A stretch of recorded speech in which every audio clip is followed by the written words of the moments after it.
Good evening. Hello and a very warm welcome to all of you. It's time to talk about the third and the final T20 International between India and Australia to be played in Hyderabad. The India squared the series after winning the second T20 International in Nagpur. It was a rain-shortened match, just 8 overs. Nevertheless, India won that and now will be hoping that their death bowlers perform much better and India win this decider with that. The series. Ashok Malhotra is here with me, who has been on commentary duty at the Duleep Trophy final in Coimbatore and hasn't been able to take the flight back. But Ashok Malhotra was right there witnessing the drama unfold between Ajinkya Rahane, Yashasvi Jaiswal and Ravi Teja. Now, before I get to Sir and his reaction, West Zone won the match by a massive 294 runs. Yashasvi Jaiswal, the hero of the match, he scored 265 in the second innings. But today just seemed like he was a little too impatient to, get the match to get over quickly and was constantly chirping to Ravi Teja, who was at the wicket. And Ravi Teja wasn't amused. The umpires got in. Ajinkya Rahane, the captain of West Zone, he was asked to tell Yashasvi Jaiswal to calm down, to stop. And there you can see that. And then Yashasvi Jaiswal, which I think I have not, Ashok sir can correct me, I don't remember of a time when the captain of the team has asked one of the players to walk off the field because of the banter. And there you see, Yashasvi Jaiswal was asked to leave the field. In the beginning, one thought that maybe, India, the West Zone were in with just 10 players, but that wasn't really correct. There was a substitute who came in, but yes. Post-match, he was asked what happened and he said, no, I always listen to Ajju Bhai, and jo bhi Ajju Bhai has said, I will take that very seriously. Ajinkya Rahane was asked about it and he said that, look, you have to play within the spirit of the game. You have to respect your opposition, and when you've been asked to stop doing what you're doing, you should listen. Now, Ashok Malhotra had the front seat there. So tell us what happened, sir. First of all, wherever you go, there is drama.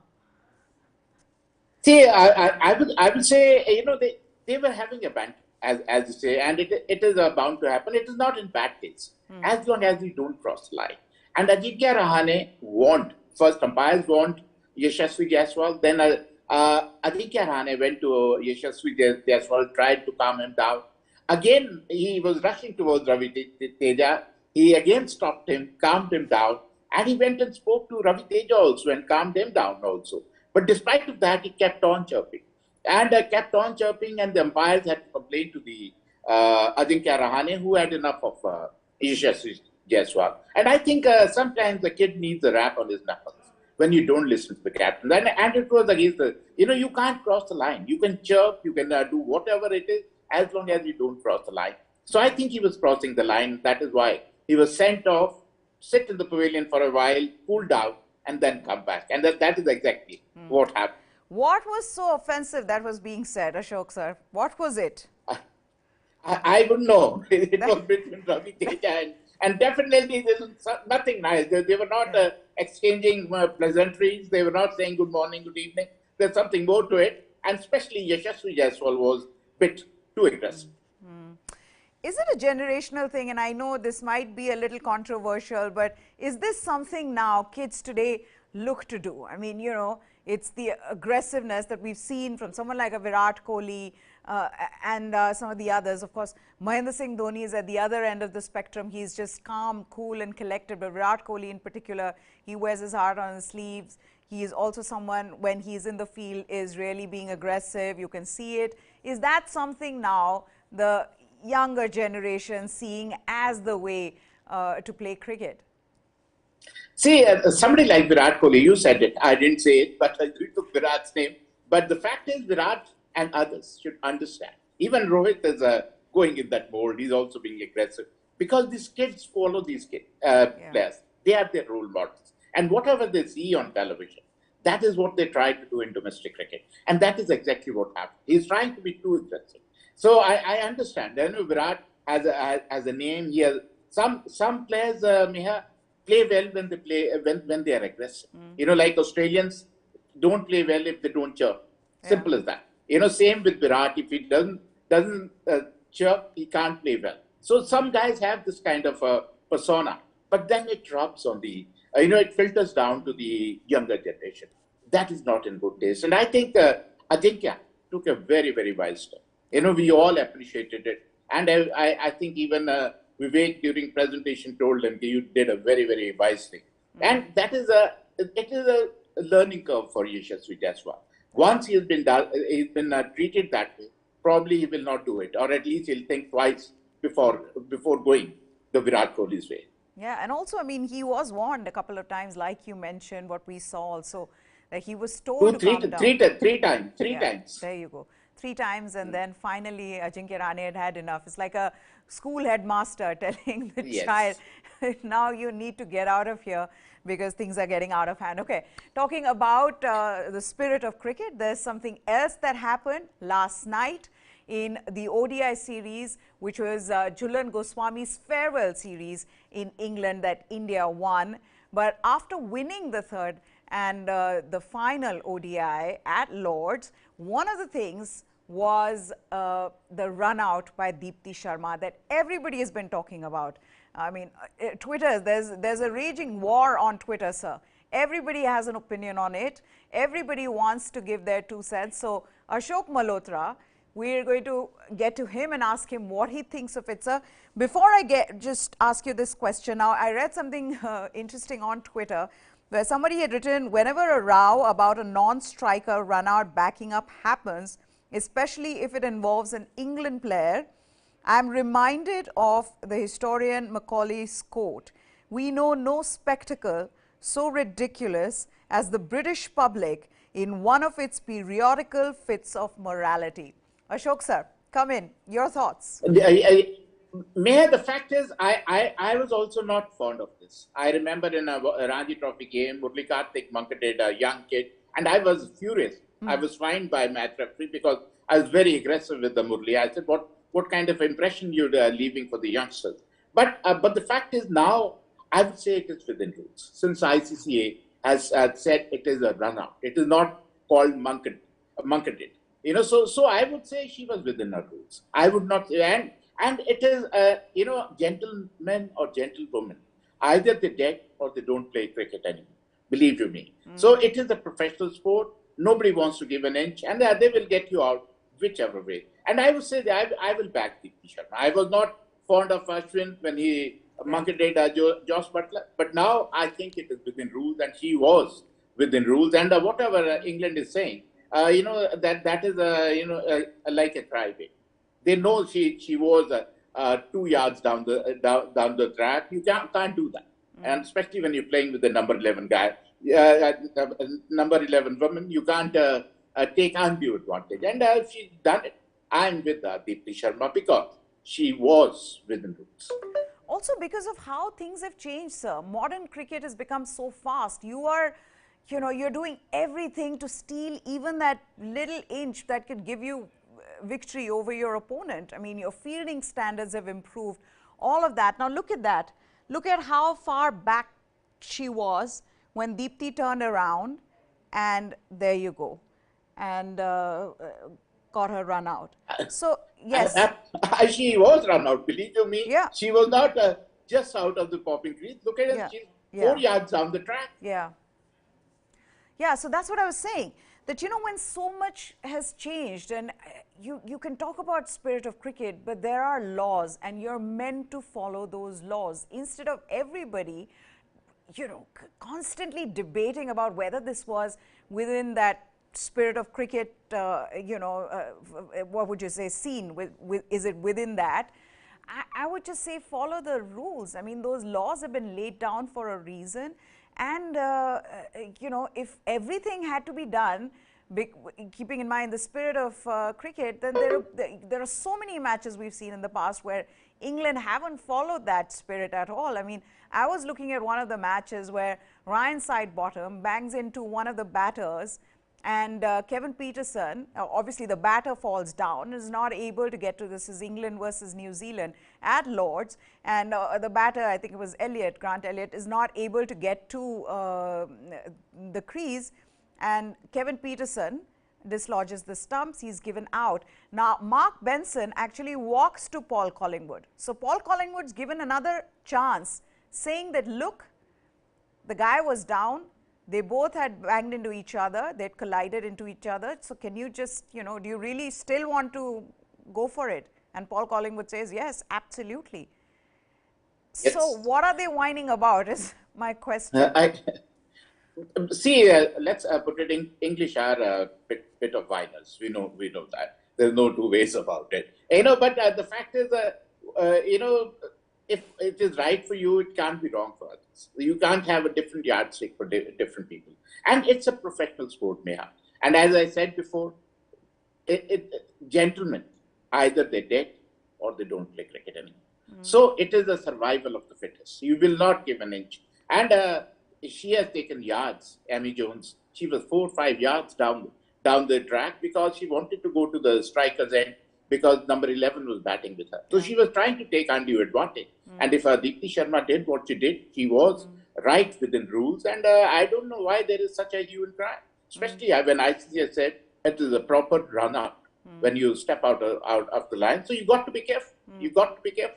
Yeah, because you also had commentators who were commentating on that match. Nasir Hussain was saying, no, this is not right. And of course, later on, while they were showing the replays, he said, this is a law now, you can't do anything about it, but no, it is not right. Having said that, you know, you get a sense that there are, like you said yourself, that, you know, it doesn't seem right. How does one change that attitude? That it may be a law, but somewhere the narrative is that, look, we don't do it. That the player, the bowler who does it is almost shamed by a large part of the cricketing community. Yes, it is. I would say so. But I would say so till it was not made up. You know, I was also deadly against it. It was not in the spirit of the game. But when the laws are made, Miha, when we used to play, there were 6 bouncers and over. Now there are 2 bouncers and over, or 1 bouncer and over. So there never used to be a free hit on a no ball. So these are kind of rules. You have to abide by them. You have to play according to them. You can't keep trying, you know, what was Amy Jones doing 4 or 5 yards down the track? Yeah. What is she trying to do? Can she justify that? Yeah. No, she can't. So what Deepti Sharma, if you look at it, Deepti Sharma had no intention. But then she saw her 5 yards down the track. Then she had no option but to run her out, and she literally ran her out. Yeah. Yeah, absolutely. Anyway, now let's talk about the game, India versus Australia. And India have won the toss. And they have opted to, if I could be told once again, India have won the toss and they have opted to field first. Now, Australia batting first. Ashok sir, how do you see this in Hyderabad? It's not batting first, not an advantage. I saw, I think, 16 matches, 8 have been won by batting first and 8 by teams chasing. But Bhuvneshwar Kumar has come in place of Rishabh Pant, which was expected given that they went in with an extra batsman. In the last game, it was just 8 overs and India thought that they'd go in with an extra batsman. And you knew, Ashok sir, the moment Rishabh Pant didn't get a chance to bat in the last game, you knew that obviously he will not be playing today's game. So Bhuvneshwar Kumar has come in place of Rishabh Pant. Your thoughts, sir? See, I would say it is not surprising, but I would say it is shocking. You're letting down, you are you know, spoiling the self-belief, self-confidence of a young cricketer. That is all I can say. You know, it is up to the management, whichever team they want to play. But the fact is, I will be saying till they come back from World Cup that you cannot drop Rishabh Pant for Dinesh Karthik. That's the bottom line for me. You know, Rishabh Pant is 10 times the cricketer which Dinesh Karthik will ever be.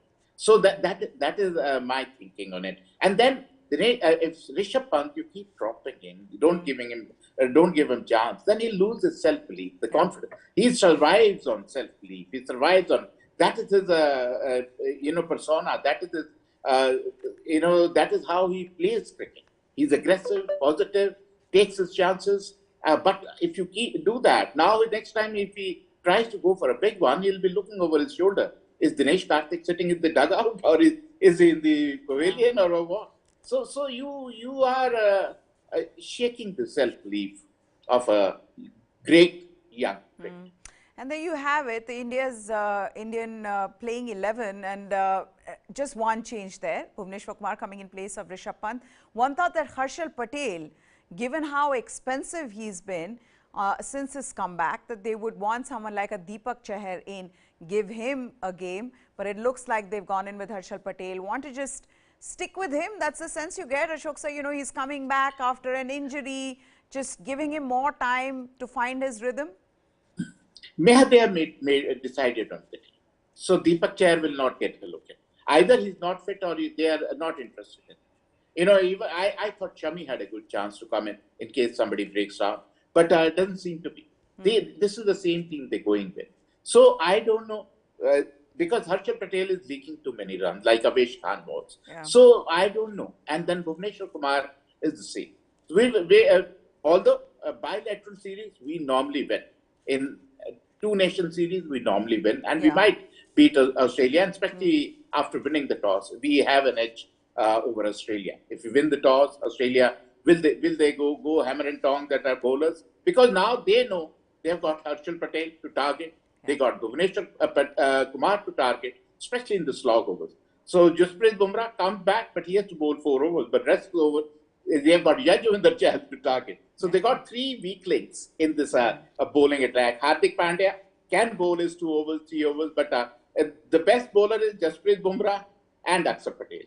Other 3 are very, very iffy. And if I am an Australian coach, I'll be saying, play down Jasprit Bumrah, Akshar Patel, and go after the others. Absolutely. And also for Akshar Patel, I mean, how expensive has he been? Last match, 2 overs, 32 runs, no wicket economy of 16 in the series. 6 overs, he's the most expensive bowler in the series. 6 overs, 81 runs, economy of 13.5. And as Ashok sir was saying, Akshar Patel, you know, the difference, the contrast in Jasprit Bumrah and Akshar Patel on their comeback, both making their comebacks, but Jasprit Bumrah, and we know how good a player he is, Ashok sir, but he was so impressive in the last game, because you know, when the others are struggling, you're really hoping at this point that Jasprit Bumrah gets his rhythm quickly and stays in that rhythm, does not get injured, because so much is dependent on Jasprit Bumrah at the moment. Absolutely, we have to pray that he doesn't get injured. But the great news for us is his Yorkers are back. You know, the way he Yorked Aaron Finch, the way he hit Steve Smith, you know, so definitely his Yorkers are back. And everybody is, they fear his Yorkers. You know, the way he bowls at a very, very brisk pace. So we hope and pray that he remains fit. You know, that is all. Because otherwise our bowling attack looks very, very pedestrian. Believe you me, if Arshdeep does not come back in, and if they don't play him, they decide not to play him and keep persisting on Akshar Patel, then we are very, very pedestrian. And in Australian wickets, where there is bounce, the ball comes on, because Australians will be better batting side in Australian conditions than they are in Indian conditions. So you will have to think about it. I don't know what the game plan is. Their team is more or less decided on. They're not going to make very many changes. Rishabh Pant might not play a game in T20 cricket, because it's going to Dinesh Karthik, who will be wicket keeping and batting. I think that's been established. I don't see Rishabh Pant coming unless you know, there's an injury or something. They didn't send him in the last game, and one was wondering why.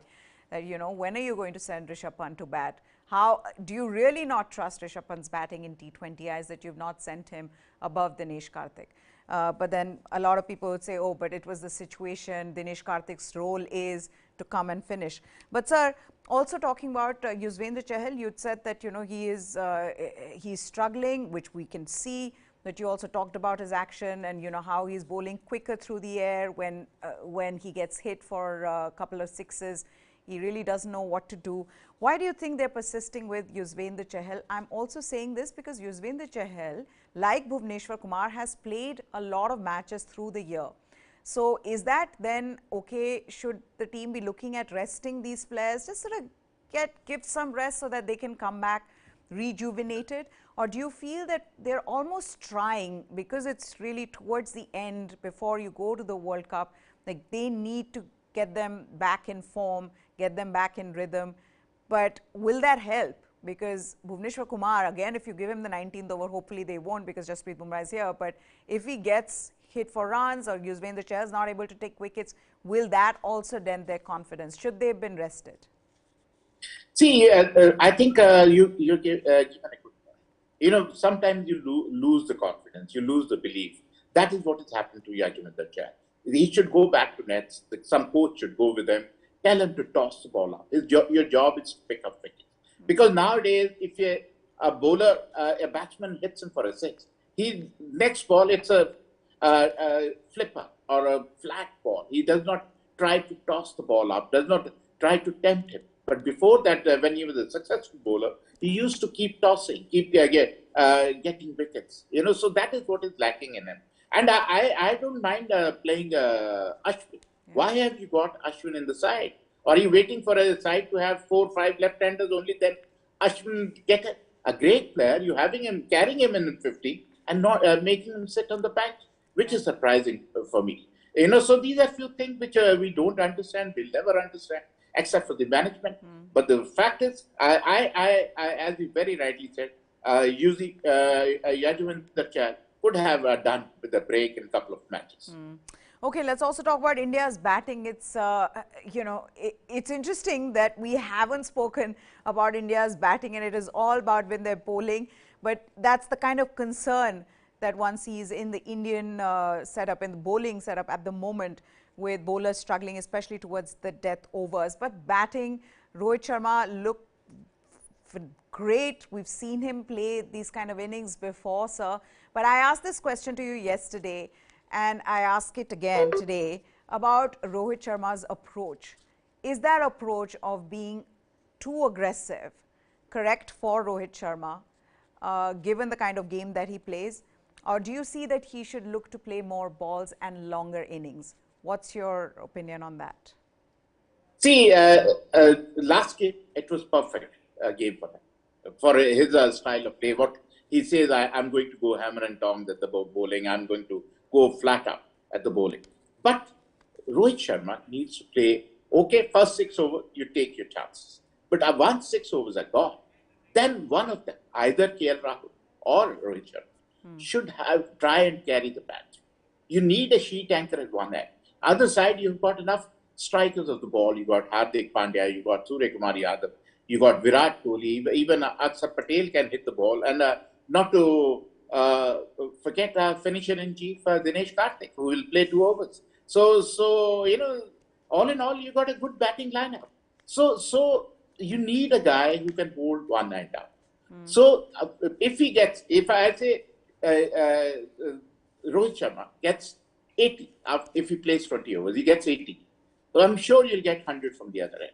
So you'll get to 180, 190, which is a par total. If I won't say it is a winning total, at least a par total. So that is very, very important. So there has to be some kind of a game plan, because Virat comes at number 3.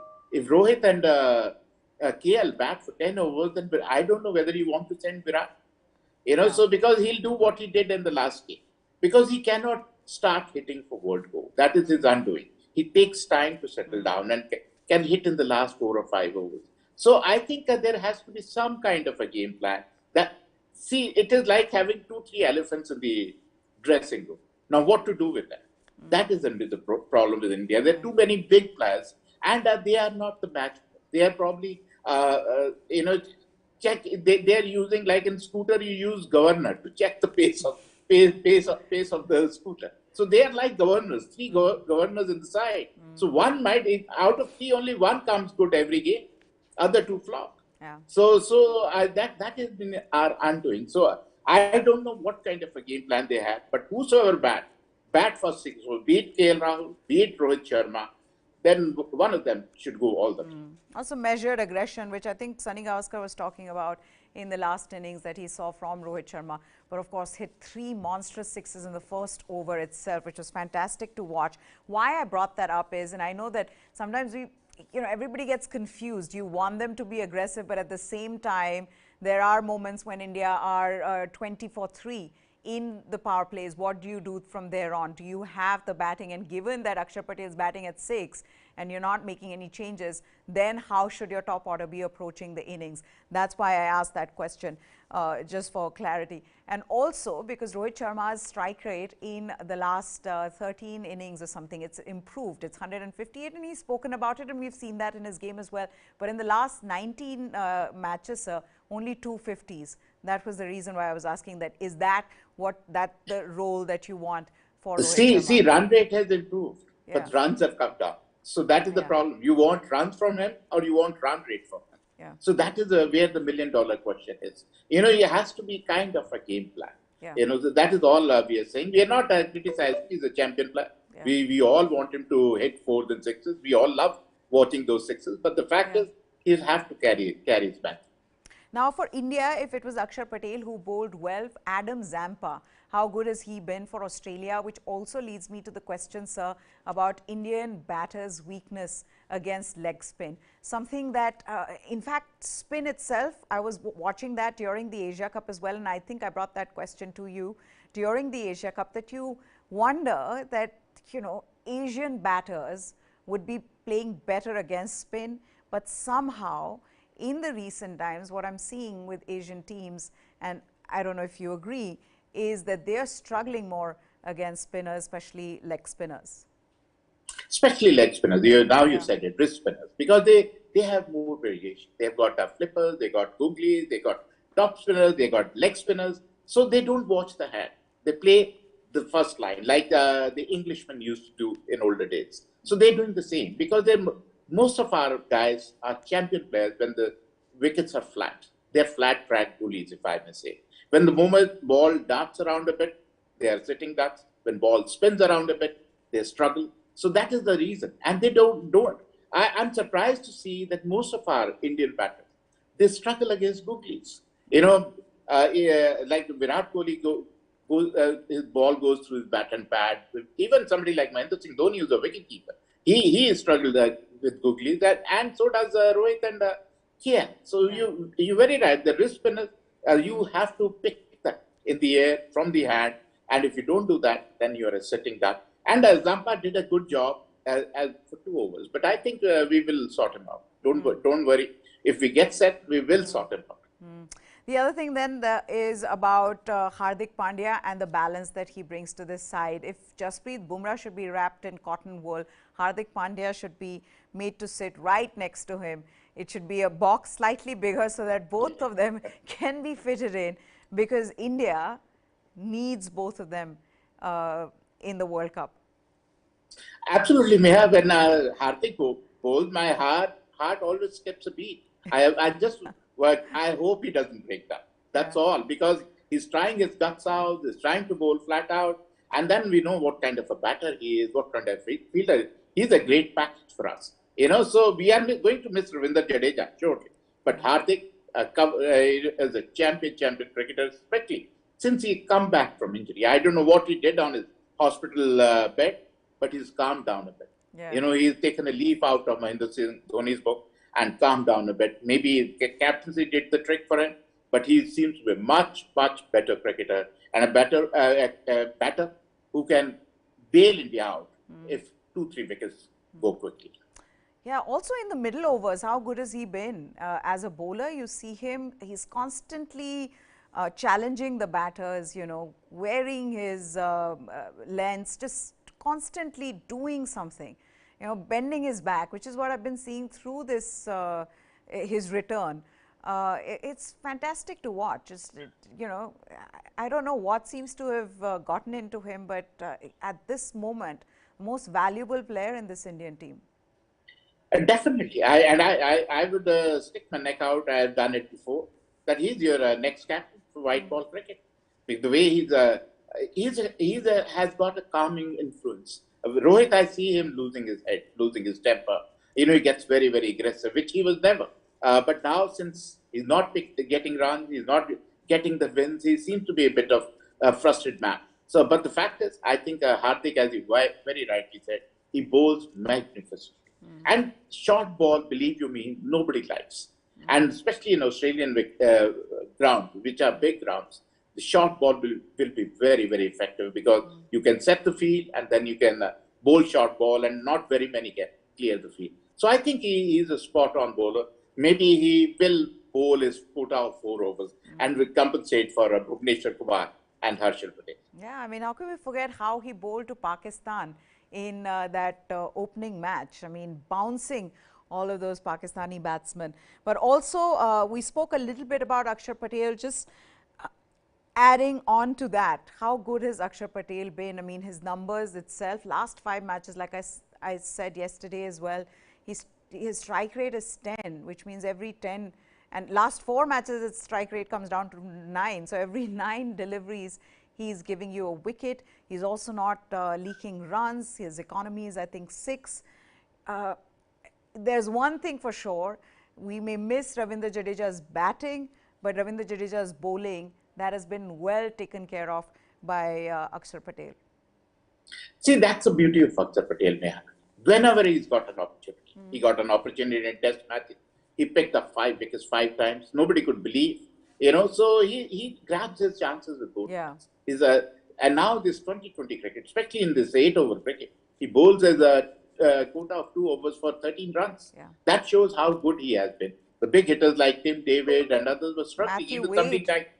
Matthew Wade, he played 4 dot balls, which is unthinkable. So he is a spot-on guy. He's a wonderful asset to the side and asset to any team he plays for. He's a great team man. And when you need some runs, he scored 65, I don't know against which team, which won the game for India. So he can chip in with the bat. He's a good enough fielder. He's maybe not as brilliant as Ravindra Jadeja, but he's a plus guy, and he's going to be a very, very valuable member of the team. I just don't know whether he should bat at number 6. No. It's maybe 2 numbers too high for him. Yeah.